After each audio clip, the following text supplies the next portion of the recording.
An appeal has gone out to the federal government to put into consideration critical stakeholders' involvement as it relates to tax reforms and its implementation in the country. This follows the announcement of tax suspension by President Bola Tinubu on Thursday. Our correspondent, John Felix, completes the story. On Thursday, President Tinubu signed 4 executive orders suspending the 5% excise tax on telecommunication services and the excise duties escalation on locally manufactured. This follows complaints by Nigerians about multiple taxation and other related challenges facing businesses.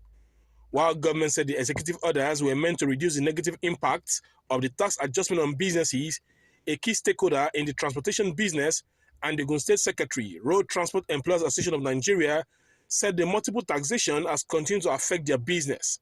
People have been clamoring for the review of all those additional tax, and like National Tax Policy 2017 stipulated that 90 days notice must be given in increasing tax. We as transporters, it affected us so much, right from the subsidy removal, but we know it is well overdue, the subsidy removal, and the increment in tax paying and duty paying for the importing vehicles. So it's a welcome development. We welcome the development. Speaking further, Akingbade noted that the tax suspensions were inadequate to curb rising inflation. He urged the president to implement additional tax waivers and incentives for all sectors in order to reduce the high cost of doing business. That before the tax can be increased, all stakeholders will be carried along. They will be part of it. So that's a welcome development. It is well understood that that one is better because we wear the shoe and we know where it pinches us. But as transporter, we are Oliver Twist. We call for more. Even we are pleading for duty waiver on commercial vehicles, because in aviation industry there is aircraft duty waiver, even aircraft spare part waiver.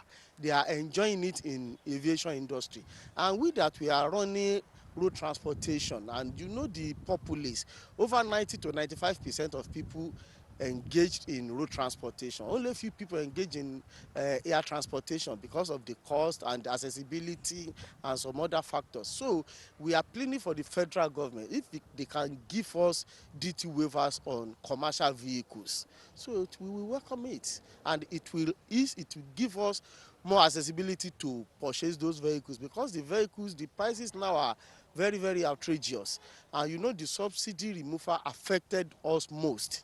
Only time will tell how impactful the tax suspension will be to Nigerians.